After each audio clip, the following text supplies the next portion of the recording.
Hello everyone, you are most welcome in my today's most beautiful session. Now I am Anil Bhagwan Chavan, chairperson of ABC Academy. Now let us start this session. Today's chapter name is pronunciation.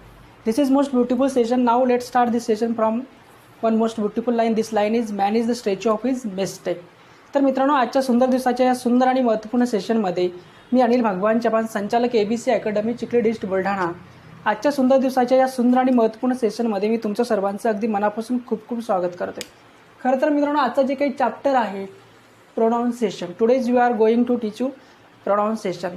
तर मित्रांनो, हे खूप महत्त्वपूर्ण असं chapter आहे की ज्याच्या माध्यमातून तुम्हाला इंग्लिश शिकण्यासाठी बराच काही फायदा होणार आहे. तर मित्रांनो, मी सुरुवातीला काही 2-3 लाईन इंग्लिशमध्ये बोललो आहे. त्या लाईनमध्ये एक सुंदर अशी लाईन होती की man is the statue of his mistake. Man is the statue of his mistake म्हणजे काय मित्रांनो, तर मनुष्य हा काय त्याच्या चुकीचा पुतळा आहे. प्रत्येक माणसाकडून चुका होत असते मित्रांनो, त्यामुळे लर्न फ्रॉम युअर मिस्टेक. अगोदरच्या एका सेशनमध्ये मी सांगितलं होतं की your mistake is your master, your mistake is your master and so learn from your mistake. ते सांगितलं की तुमचा जो काही चूक आहे तेच काही तुमचा गुरु आहे मित्रांनो, आणि तुम्ही त्या चुकातून काय केलं पाहिजे, शिकलं पाहिजेत. काय केलं पाहिजेत, शिकलं पाहिजे. तर आजच्या सेशनमध्ये मी मला हे सांगितलं की माणूस हा काय चुकीचा पुतळा आहे. Man is a statue of his mistake म्हणजे काय आहे की मनुष्य हा चुकीचा पुतळा आहे मित्रांनो. माणसाच्या हातून सतत चुका होत असतात आणि त्या चुका दुरुस्त करणं हेच आपलं काम आहे असं मला ठिकाणी नमूद करायचं आहे. तर मित्रांनो, आजचं जे काही सेशन आहे तिथे प्रोनाऊन्सिएशन ज्याला आपण म्हटलं आहे मित्रांनो. प्रोनाऊन्सिएशन काय आहे मित्रांनो, की एक शब्दांचे जे उच्चार आहेत त्यालाच आपण इंग्लिशमध्ये काय म्हणतोय, प्रोनाऊन्सिएशन म्हटलेलं आहे मित्रांनो. काय म्हटलेलं आहे, प्रोनाऊन्सिएशन. आणि हे प्रोनाऊन्सिएशन फार महत्त्वाचं आहे. मागच्या काही सेशनमध्ये मी तुम्हाला सांगितलं होतं मित्रांनो, 21 डेज फॉर्म्युलामध्ये तुम्हाला सांगितलं होतं की तुम्हाला काय करायचं आहे की डेली 15 ते 20 मिनिटाचा इंग्लिश पॉडकास्ट ऐकायचा आहे. काय करायचं आहे, इंग्लिश पॉडकास्ट ऐकायचा आहे किंवा एखादी इंग्लिश न्यूज ऐकायची आहे, न्यूजमधलं एखादं भाषण ऐकायचं आहे. की समजा भारताचे सरन्यायाधीश आहेत मित्रांनो, DY चंद्रचूड आहेत, त्यांचं भाषण अत्यंत सुंदर असतं जे इंग्लिशमध्ये असतं. डोनाल्ड ट्रम्प असतील त्यांचं भाषण आहे, त्याच्यानंतर बराक ओबामा असतील, भरपूर साऱ्या लोकांचे संसद जी आहे मित्रांनो, पार्लमेंटचे जे काही सेशन होत असतात त्या सेशनमध्ये सुद्धा अनेक खासदार जे असतात आपले, त्यांचे सुद्धा भाषण काय असतात मित्रांनो, इंग्लिशमध्ये असतात. महाराष्ट्रातले एक महत्त्वपूर्ण खासदार आहेत मित्रांनो, सुप्रिया सुळे. सुप्रिया सुळेची सुद्धा अनेक भाषणं जी आहेत मित्रांनो ती इंग्लिशमध्ये सुद्धा तुम्हाला अवेलेबल होऊ शकतात. त्यामुळे कुठेतरी इंग्लिश शब्दांचा नेमका वापर कसा होतो, त्याचा टोन काय आहे नेमका, तो टोन समजून घेणं फार महत्त्वाचं आहे मित्रांनो. की आजच्या सेशनमध्ये मी बोर्डवरती एकूण 15 शब्द लिहिलेले आहेत मित्रांनो. तुम्हाला बोर्ड दिसतो आहे आणि नसेल तरी दिसला मित्रांनो तर हे शब्द जे काय आहेत ते मी आपला जो काही व्हॉट्सअप टेलिग्राम ग्रुप आहे या ग्रुपला ते टाकून देईल, जेणेकरून तुम्हाला तिथून ते वाचायला सोपं जाऊ शकतं. तर मित्रांनो, हे जे शब्द दिलेले आहेत या शब्दावरच आजचं जे काही सेशन आहे त्याचे उच्चार नेमके कसे आहेत. तर मित्रांनो, इथे बघा, पहिला शब्द आहे वन. काय मित्रांनो, पहिला शब्द वन, ONE वन. काय, ONE वन. आता वनमधले ओचा उच्चार इथे कसा झाला आहे मित्रांनो, मराठीत व. काय झाला आहे, व. म्हणजे बऱ्याचदा ओचा उच्चार ओ सुद्धा होतो आणि काही ठिकाणी व सुद्धा होतो. काय होतो मित्रांनो, व सुद्धा होता. कुठे व झाला तो, वनमध्ये. कुठं झाला मित्रांनो, वनमध्ये. जर तिथे ऑरेंज असतं तर ऑरेंज असतं तर काय उच्चार झाला असता, ऑ झाला असता. काय झाला असता, ऑ झाला असता. म्हणजे ओचा उच्चार कुठे ऑ होतो तर कुठे व होतो. काय होतो मित्रांनो, कुठे ऑ होतं तर कुठे व होतो. त्यामुळे तुम्हाला कुठेतरी हे लक्षात ठेवायचं आहे की ONE वन म्हणजे काय तर मित्रांनो एक जी संख्या आहे त्यालाच इंग्लिशमध्ये आपण काय म्हटलं आहे, वन म्हटलेलं आहे. पण इथे वन म्हणताना स्पेलिंग काय केलेलं आहे मित्रांनो, ONE वन. काय केलं आहे, ONE वन. म्हणजे इथे ओचा उच्चार कसा होतो, व सारखा होतो मित्रांनो. त्यानंतर पुढचा एक शब्द मित्रांनो, बजेट. आता बजेट म्हणजे काय मित्रांनो, तुम्हाला माहिती आहे की बजेटलाच मराठीमध्ये आपण काय म्हटलं आहे, अंदाजपत्रक म्हटलं आहे. काय मित्रांनो, मी म्हटलं त्याला अंदाजपत्रक म्हटलं. आता हे बजेटची स्पेलिंग काय पहा मित्रांनो, काय येते, BADGET, BADGET, बजेट. इथे काय आलं आहे मित्रांनो, BA, त्याच्यानंतर काय आलं, D आलं, GET. आता इथे D जे आहे मित्रांनो, D हा काय आहे, सायलेंट वर्ड आहे. सायलेंट वर्ड असे वर्ड असतात मित्रांनो की ते शब्दामध्ये ते वर्ड असतात पण त्याचा उच्चार त्या ठिकाणी होत नाही. आता बजेट हे शब्द वाचताना काय होतं मित्रांनो, इथे डीचा उच्चार होतो का, नाही आहे. बॅडजेट असं म्हणतो का मित्रांनो, आपण नाही म्हणतो. तिथे आपण काय म्हणतो, बजेट म्हणतो. म्हणजे हा डी काय इथला सायलेंट वर्ड आहे. काय तो, सायलेंट वर्ड. म्हणजे आपला उच्चार कसा केला आपण, BA आणि GET म्हणजे बजेट. काय होतं, बजेट. आता जीच्या नंतर जर ई लागला मित्रांनो तर उच्चार काय होतो, जीच्या नंतर जर ई लागला तर उच्चार काय होतो, ज असा होतो. काय होतं मित्रांनो, ज. आणि जर जीच्या पुढे ए लागलं तर काय होतं ग, काय होतं मित्रांनो ग. तर कुठेतरी तुम्हाला या छोट्या छोट्या ज्या गोष्टी आहेत मित्रांनो या लक्षात ठेवणं फार गरजेचं आहे की जेणेकरून तुम्हाला इंग्लिश व्यवस्थित वाचता येण्यासाठी हा जो छोटा छोटा डिफरन्स आहे मित्रांनो तो सुद्धा तुम्हाला या ठिकाणी लक्षात ठेवायचा आहे. पुढला वर्ड आहे मित्रांनो लॉज. आता लॉज म्हणजे काय मित्रांनो, तर हॉटेलमधले जे काही राहण्यासाठी निवासासाठी ज्या खोल्या असतात त्यालाच काय म्हटलेलं आहे, लॉज म्हटलेलं आहे मित्रांनो. तर इथे लॉज जे आहेत तर लॉजची स्पेलिंग काय मित्रांनो LODGE. काय LODGE. इथे सुद्धा डी हा काय मित्रांनो सायलेंट वर्ड आहे. या सायलेंट इथे डीचा उच्चार होतो का, नाही होत. काय होतं, नाही होत. इथे फक्त LOGEचाच उच्चार होतो. कशाचा उच्चार होतो, LOGEचा. आता कसं आहे मित्रांनो, हे जे सायलेंट वर्ड आहे, सायलेंट वर्ड इंग्लिशमध्ये का आले मित्रांनो, तर इंग्रज लोक जे होते ज्यांची भाषा मातृभाषा इंग्लिश आहे ते लोक इतिहासप्रेमी होते. काय होते, इतिहासप्रेमी होते. त्यामुळे त्यांच्या इतिहासावरती फार प्रचंड प्रेम होतं मित्रांनो. आणि त्यामुळे त्यांनी त्यांचे जुने शब्द आहेत इंग्लिशमधले ते जसेच तसे ठेवले. हे जे काही तुम्हाला शब्द दिसतात मित्रांनो हे ओल्ड इंग्लिशमधले शब्द आहेत. काय ते ओल्ड इंग्लिशमधले शब्द. म्हणजे लॉजचे स्पेलिंग काय LODGE. LODGE म्हणजे लॉज. लॉज म्हणजे काय मित्रांनो, तर हॉटेलमधल्या ज्या काही खोल्या असतात निवासासाठी त्याला आपण काय म्हटलं आहे, लॉज म्हटलेलं आहे. आता इथे पुढे सुद्धा पुढचा शब्द आहे एज्युकेशन. काय म्हटलं मित्रांनो, एज्युकेशन. इथे सुद्धा ईचा उच्चार ए असा होतो, एज्युकेशन. इथे सुद्धा डीचा उच्चार काय होते, जू असा होते, एज्युकेशन. काय होतं मित्रांनो, एज्युकेशन. तर हे जे प्रोनाऊन्सिएशन आहे मित्रांनो, शब्दांचे जे उच्चार आहेत ते उच्चार येणाऱ्या काळामध्ये तुम्हाला लिहून दिल्या जाईल जेणेकरून तुम्हाला ते वाचायला सोपं जाऊ शकतं. पुढचा शब्द आहे मित्रांनो बॅच. आता आपली सध्याची बॅच सुरू आहे मित्रांनो, इंग्लिश स्पीकिंग बॅच. बॅच इंग्लिशमध्ये कसा लिहिले, BATCH. BATCH. इथे काय मित्रांनो, इथे टीचा उच्चार होत नाही. इथे कशाचा होतो, BA आणि CH एवढाचाच उच्चार होतो, BACH बॅच. पण इथे काय टाकले, टी टाकले. कारण कुठेतरी त्याचा तो काय सायलेंट वर्ड आहे मित्रांनो की त्याचा उच्चार तिथे होतो पण एकदम कसा एकदम स्लोली होतो. त्यामुळे कुठेतरी बॅच जे आहे मित्रांनो, बॅचचे स्पेलिंग हे असं या ठिकाणी दिलेलं आहे. पुढचं आहे मित्रांनो नॅशनल. आता नॅशनल जे आहे मित्रांनो, नॅशनलमध्ये TION हा एक शब्द काय होतो मित्रांनो, त्याचा अर्थ काय होतो, श बनतं आहे त्याचं. TIO म्हणजे काय मित्रांनो, श. TION म्हणजे काय, क्षण. इथे काय लिहिलं आहे, नॅशनल. नॅशनल म्हणजे काय मित्रांनो, राष्ट्रीय. नॅशनल चॅनल नावाचं एक चॅनल होतं मित्रांनो, त्याला काय ते काय राष्ट्रीय असं त्याचा अर्थ होतो. त्यानंतर रेशन. रेशनचं तर इथे सुद्धा काय आलं मित्रांनो, TION आलं आहे. इमॅजिनेशन, रेशन, रिलेशन जे काय असतील, जे काही क्षण आहेत मित्रांनो त्याला तिथे स्पेलिंग काय येते, TION. काय येते मित्रांनो, TION. म्हणजे हे रेशन म्हणजे काय मित्रांनो, की जे तुम्हाला तुमचा निवास आहे त्या निवासाच ठिकाणी तुमची जी काही नोंदणी असते जिथल्या सरकारी धान्याच्या दुकानामध्ये त्यालाच आपण काय म्हटलं आहे, रेशन म्हटलेलं आहे. काय म्हटलं आहे मित्रांनो, रेशन म्हटलेलं आहे त्या ठिकाणी. तर कुठेतरी इथे स्पेलिंग जे आहेत, उच्चार जे आहेत ते नेमके कसे करायचे, काय करायचे याच्याबद्दलच या ठिकाणी नमूद केलेलं तुम्हाला या ठिकाणी दिसतंय. पुढचा शब्द आहे मित्रांनो कॅच. कॅच हा शब्द कसा लिहिला आहे, CATCH.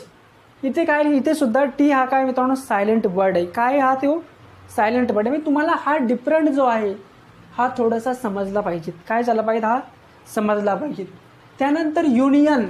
इथे सुद्धा मित्रांनो यूचा उच्चार जो आहे तो यूज होतोय, युनियन म्हटलं आहे. आता पुढे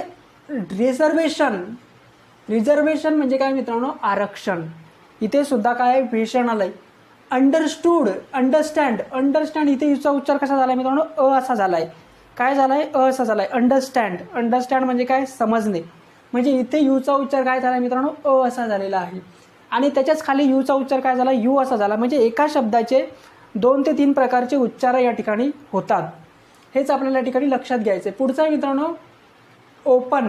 काय मित्रांनो पुढचं, ओपन म्हणजे काय, उघडणे किंवा खुला. जो चालू आहे त्यालाच आपण काय म्हटलंय, ओपन म्हटलंय. इथे सुद्धा ओचा उच्चार काय झाला आहे मित्रांनो, ओच झाला आहे. त्यानंतर ऑल.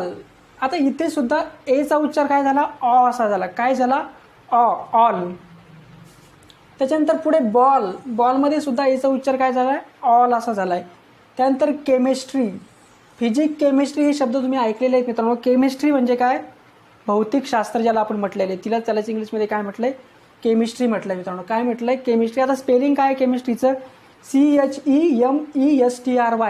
CHEMESTRY म्हणजे केमिस्ट्री. इथे CHचा उच्चार काय झाला आहे? के असा झाला आहे. काय झाला आहे मित्रांनो? के असा झाला आहे.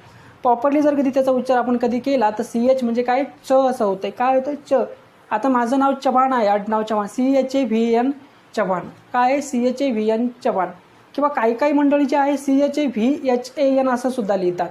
परंतु मात्र प्रत्येकाची एक आपण आपली लिहिण्याची ती स्टाईल आहे. माझं जे काय आहे CHAVN असंच येतं. तर कुठेतरी CHA जर आलं मित्रांनो तर ते काय होतंय? काय होतंय? च होतंय. आणि CHE जर आलं तर काय होतं मित्रांनो? ते के होतंय. काय होतंय? के. म्हणजे इथे जे आलं CHE केमिस्ट्री, काय आलं मित्रांनो? केमिस्ट्री. तर कुठेतरी तुम्हाला हे प्रोनाऊन्सिएशन जे आहेत मित्रांनो, हा जो फरक आहे हा फरक तुमच्या लक्षात यायला पाहिजेत. काय यायला पाहिजेत? हा फरक लक्षात यायला पाहिजे. मला असं वाटतंय तुम्हाला हे कळलंय बाळांनो. काय झालंय? तुम्हाला हे कळलं आहे. कळलं नसेल तर मी पुन्हा हे तुम्हाला सांगणार आहे. कसं आहे ना मित्रांनो, इंग्लिश स्पीक करताना सगळ्यात महत्त्वाचा मुद्दा आहे रीडिंग करणे. की तुम्हाला व्यवस्थित इंग्लिश वाचता आलं पाहिजे. काय आलं पाहिजे? व्यवस्थित इंग्लिश वाचता आलं पाहिजे. जर व्यवस्थित वाचताच नाही आलं मित्रांनो तर तुम्ही काय करणार? चुकीच्या पद्धतीने त्याला काय करत राहणार? ते वाचत राहणार आणि चुकीच्याच पद्धतीने त्याचं प्रोनाऊन्सिएशन करणार. त्यामुळे कुठेतरी हे चुकीच्या पद्धतीचं जे प्रोनाऊन्सिएशन आहे मित्रांनो ते बंद झालं पाहिजे. काय झालं पाहिजे? ते बंद झालं पाहिजे. त्यासाठीच आपण हे सेशन आहे. येणाऱ्या काळामध्ये ऑडिओ सेशनच्या माध्यमातून मी तुम्हाला बरेच इंग्लिश शब्दांचे उच्चार नेमके कसे आहेत याच्याबद्दल सांगत असतो मित्रांनो. त्यामुळे ऑडिओ सेशन ऐकणं इट इज युअर ड्युटी. हे तुमचं काय मित्रांनो? कर्तव्य आहे. काय? ते तुमचं कर्तव्य आहे. त्यामुळे जे काही ऑडिओ सेशन आहे त्या ऑडिओ सेशनमध्ये तुम्ही हे सगळं ऐकलं पाहिजेत. म्हणजे जेणेकरून तुमचं प्रोनाऊन्सिएशन काय होणार नाही? चुकणार नाही मित्रांनो. सायलेंट वर्ड जो आहे मित्रांनो, तुम्हाला सायलेंट वर्ड या ठिकाणी मी आज सांगितलं की काही ठिकाणी शब्दामध्ये एखादा अक्षर असते पण त्याचा उच्चार त्या ठिकाणी होत नाही. काय होत नाही? उच्चार त्या ठिकाणी होत नाही. आता पहिल्यांदाच तुम्हाला या ठिकाणी पुन्हा दाखवते ONE 1. इथे ओचा उच्चार काय झाला आहे मित्रांनो? व असा झाला आहे. काय झाला आहे? 1. 1 2 3 4 5 6 7 8 9 10. ही जी काय उजळणीमधला पहिला जो एक आहे त्यालाच इंग्लिशमध्ये आपण 1 म्हटलं. तर मग इथे ओचा उच्चार काय झाला आहे मित्रांनो?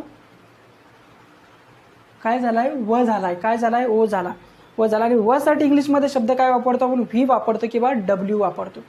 काय वापरतो? व्ही किंवा W. एखाद्याचं नाव विशाल असेल तर आपण सुरुवातीला काय वापरतो मित्रांनो? VI. काय करतो? VI असं वापरतो. आता VI जो आहे, व्ही जे आहे मित्रांनो हे प्रामुख्याने नामामध्ये येत असतं. काय? कशात येत असतं? नामामध्ये येत असतं. आणि ते W आहे मित्रांनो हे सुद्धा काय असतं? नामामध्ये येते. कधी ते प्रश्नार्थक शब्दामध्ये येतो. काय येतो? प्रश्नार्थक शब्द आहे. त्यामुळे व्ही आणि W मध्ये तो थोडासा डिफरन्स आहे. परंतु काही ठिकाणी ओचा उच्चार सुद्धा काय होतो? व असा होतो. काय होतो? व असा होतो. तर मित्रांनो 1 मिनिट मला थोडंसं पाणी पिऊ द्या.